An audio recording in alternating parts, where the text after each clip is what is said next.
ഹരിയോടൊപ്പത്തിൻ്റെ പുതിയൊരു ലക്കത്തിലേക്ക് സ്വാഗതം. ഈ രുദ്രാക്ഷം ധരിക്കുന്നത് മാത്രമല്ല, കാണുന്നത് പോലും ദിവ്യത്വമുള്ളതാണെന്ന് കരുതുന്ന ആൾക്കാരുണ്ട്. എന്താണ് ഈ രുദ്രാക്ഷത്തിനുള്ള ശക്തി? എന്താണ് രുദ്രാക്ഷം എല്ലാ ആൾക്കാർക്കും ധരിക്കാൻ പാടുണ്ടോ? അതായത് അതോ സന്യാസിമാർക്കും മറ്റേ വ്രതനിഷ്ഠയുള്ളവർക്കും മാത്രമേ രുദ്രാക്ഷം ധരിക്കാൻ പാടുള്ളൂ? പിന്നീട് മറ്റൊരു ചോദ്യമുള്ളത്, രുദ്രാക്ഷം ധരിച്ച് മാംസാഹാരമൊക്കെ കഴിച്ചാൽ കുഴപ്പമുണ്ടോ? എന്താണ് ഹരിക്ക് ഇതിനെക്കുറിച്ച് അറിയാവുന്നത്? രുദ്രാക്ഷം എന്നുള്ളത് ശരിക്കും ഒരു ആയുർവേദ മരുന്ന് തന്നെയാണ്. കാരണം രുദ്രാക്ഷത്തിന് നമുക്കറിയാം, നമ്മുടെ ഈ സമൂഹത്തിൽ അല്ലെങ്കിൽ നമ്മുടെ ഭൂമിയിലുള്ള എല്ലാ ചെടികൾക്കും എല്ലാ കായനും എന്തെങ്കിലും തരത്തിലുള്ള ഒരു എന്താ പറയുക ഔഷധ ഗുണം തീർച്ചയായിട്ടുണ്ട്. പ്രത്യേകിച്ച് ഭാരതത്തിലുള്ള എല്ലാ ചെടികൾക്കും പൂർണ്ണമായും തന്നെ ഉണ്ട് എന്ന് നമുക്ക് പറയാം.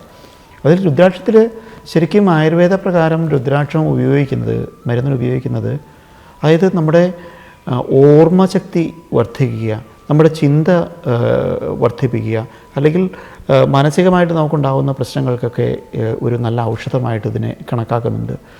അപ്പോൾ അതോടൊപ്പം തന്നെ ന്യൂറോ സംബന്ധമായിട്ടുള്ള അസുഖങ്ങൾക്ക് ഒരു പ്രാധാന്യമുള്ള വസ്തുവാണ് രുദ്രാക്ഷം എന്ന് പറയുന്നുണ്ട്. അപ്പോൾ ഇത് ശരിക്കും ഒരു പൂർണ്ണമായിട്ടുള്ള ഒരു ഔഷധമാണ്. അപ്പോൾ ആരാണ് ശരിക്കും രുദ്രാക്ഷം ധരിക്കേണ്ടത് എന്നുള്ളതിലും അവിടെ തീർച്ചയായിട്ടും ഈ ഒരു ഇതുമായിട്ട് കണക്റ്റഡ് ആയിട്ടുണ്ട്. കാരണം നമ്മുടെ മാനസികമായിട്ടുള്ള നമ്മുടെ ചിന്ത വർദ്ധിപ്പിക്കാൻ വേണ്ടി അല്ലെങ്കിൽ അത് ഉപയോഗിക്കാം. അല്ലെങ്കിൽ നമ്മുടെ ന്യൂറോളജിക്കലായിട്ടുള്ള പ്രോബ്ലംസ് വരാൻ സാധ്യതയുള്ളവർക്ക് അത് ഉപയോഗിക്കാം. അത് ഏത് ഏജിൽ ഉപയോഗിക്കണം? കാരണം നമുക്കൊരു മാനസിക നിലയിൽ കൂടുതൽ പ്രശ്നം വരുന്നത് ഒരു ഏജ്. കാരണം കൊച്ചു കുട്ടികൾക്ക് വളരെ കൂളായിട്ട് വളർന്നുകൊണ്ടിരിക്കുന്ന അല്ലെങ്കിൽ നന്നായിട്ട് വളർന്നുകൊണ്ടിരിക്കുന്ന ഒരു മാനസികാവസ്ഥ ഉള്ളവർക്ക് രുദ്രാക്ഷത്തിൻ്റെ ആവശ്യമില്ല. കാരണം ഔഷധം എപ്പോഴും ചികിത്സയുടെ ആവശ്യമുള്ള സമയത്ത് മാത്രം ഉപയോഗിക്കേണ്ടതാണ്. ഇതൊരു ഔഷധമാണ്. ഒരു കുട്ടിക്ക് എന്തുകൊണ്ട് രുദ്രാക്ഷം പഴയ കാലത്ത് തൊട്ട് നിർണയിച്ചിട്ടുണ്ടായിരുന്നില്ല? രുദ്രാക്ഷം എന്താ പറയുക, ഒരു കുട്ടിക്ക് ആവശ്യമില്ല. കാരണം ആ കുട്ടിക്ക് സ്വാഭാവികമായിട്ടുള്ള മാനസിക വളർച്ച നടന്നുകൊണ്ടിരിക്കുന്നൊരു സമയമാണ്. ഒരു മാനസിക വളർച്ച അല്ലെങ്കിൽ ന്യൂറോളജിക്കൽ ആയിട്ടുള്ള വിഷയത്തിൽ എന്താ പറയുക, ഡീജനറേഷൻ വരാതിരിക്കുന്ന ഒരവസ്ഥ, ജനറേഷൻ വന്നുകൊണ്ടിരിക്കുന്ന സമയത്ത് ഇതിൻ്റെ ഒരു ആവശ്യമില്ല. ഒരു ഏജ് കഴിയുമ്പോൾ ഡീജനറേഷൻ്റെ ഭാഗം വരുമ്പോൾ ഈ ഔഷധം സപ്പോർട്ട് ചെയ്യും. മാനസികമായിട്ടുള്ള നമ്മുടെ ഓർമ്മകളോ ബാക്കിയുള്ള കുറയുന്നൊരു സമയത്തും, നമ്മുടെ ന്യൂറോളജിക്കൽ പ്രശ്നം അല്ലെങ്കിൽ ബ്രെയിനിനെ ബാധിക്കുന്ന പ്രശ്നമൊക്കെ വരുന്ന സമയത്ത് ഈ രുദ്രാക്ഷം ഹെൽപ്പ് ചെയ്യും. ഇതിനെപ്പറ്റി ആധികാരികമായിട്ട് പറയേണ്ടത് വൈദ്യന്മാരാണ്. പക്ഷേ ശരിക്കും ശാസ്ത്രീയമായിട്ട് ഓരോന്നും നമ്മളോട് പഴയ കാലത്ത് സൂചിപ്പിച്ചിരുന്നത് ഇത്തരത്തിലുള്ള പല പർപ്പസുകൾക്കും വേണ്ടിയാണ്. പക്ഷേ ഇന്ന് അതിനെ ഒരു ആധ്യാത്മിക മുഖമുദ്രയാക്കി മാറ്റിയിരിക്കുന്നു. സന്യാസിമാർക്ക്, പഴയ കാലത്ത് സന്യാസിമാർ തീർച്ചയായിട്ടും ഇത് ഉപയോഗിക്കാറുണ്ട്. കാരണം വേറുന്നുണ്ട്, അവരുടെ ഒരു ചിന്ത. സന്യാസിമാരാരാണ്? സന്യാസിമാരെന്നുള്ളത് ശരിക്കും ഒരു പാഷനേറ്റ്, ഒരേ വിഷയത്തിന് വേണ്ടി മാത്രം ജീവിതത്തിൽ ചിന്തിച്ച് ജീവിക്കുന്ന, അതിനുവേണ്ടി മാത്രമായിട്ട് വേറെ ഒരു ആഗ്രഹങ്ങളില്ലാതെ ചിന്തിച്ച് ജീവിക്കുന്നവരാണ്.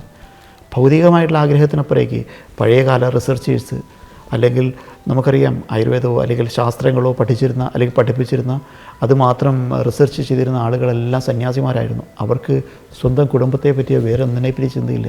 അവർക്ക് വളരെ ഫോക്കസ്ഡ് ചിന്ത വേണം.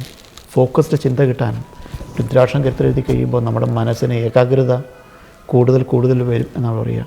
അപ്പോൾ ഇതൊരു ശാസ്ത്രീയ ആവശ്യത്തിന് വേണ്ടിയാണ് അന്നത്തെ സന്യാസിമാരെല്ലാം ഈ രുദ്രാക്ഷം ധരിച്ചിരുന്നത്. ഈ രുദ്രാക്ഷം ധരിച്ച് വരുമ്പോൾ കൂടുതൽ ഫോക്കസ്ഡായി ആ വിഷയത്തിലേക്ക് ഡീപ്പായിട്ടുള്ള മെമ്മറി നമുക്ക് കിട്ടണം, ചിന്ത നമുക്ക് കിട്ടണം. ഇന്ന് അതിനു വേണ്ടിയല്ല, ഇന്നതൊരു സിമ്പലിന് വേണ്ടിയാണത് ഉപയോഗിക്കുന്നത്. കാരണം കുറേ രുദ്രാക്ഷമാലകൾ, ഒന്നിന് പകരം 9 രുദ്രാക്ഷമാലയിട്ട് പോയി കഴിഞ്ഞാൽ കൂടുതൽ ബഹുമാനത്തിന് ഈക്വലൻ്റായിട്ടുള്ള പണം, ഇതിനു വേണ്ടി ഇന്ന് നടത്തുന്ന പല ഉപചാപങ്ങളോ ഗോഷ്ഠികളോ ഒന്നും അല്ല യഥാർത്ഥത്തിൽ ആവശ്യം. അപ്പോൾ ശാസ്ത്രീയമായിട്ടുള്ള ഓരോ ഔഷധങ്ങളും ഉപയോഗിക്കേണ്ടത് എങ്ങനെയാണ് എന്ന് അറിഞ്ഞ്, അല്ലെങ്കിൽ ആവശ്യമുള്ള സമയത്ത് മാത്രം അവർ പ്രായത്തിനും ചിന്തയ്ക്കും മാത്രം രുദ്രാക്ഷം ധരിക്കുക. അതല്ല എങ്കിൽ നമുക്ക് സ്വർണ്ണവളയോ ബാക്കി എന്തെങ്കിലും ഉപയോഗിച്ചാൽ മതിയാവുമല്ലോ. ആവശ്യമുള്ളത് മാത്രമേ ഉപയോഗിക്കാവുള്ളൂ. ആവശ്യമില്ലാതെ ഉപയോഗിച്ചാൽ ഒരുപക്ഷെ അത് കൂടുതൽ ദോഷം ചെയ്യാനും സാധ്യതയുണ്ട്. ഈ വിഷയത്തെക്കുറിച്ചുള്ള നിങ്ങളുടെ അഭിപ്രായങ്ങൾ ഉറപ്പായും കമൻറ്റ് ചെയ്യുക. ഈ വീഡിയോ മറ്റുള്ളവർക്കും ഷെയർ ചെയ്യുക. ഞങ്ങളുടെ ചാനൽ സബ്സ്ക്രൈബ് ചെയ്യുക. മറ്റൊരു വിഷയവുമായി വീണ്ടും കാണാം.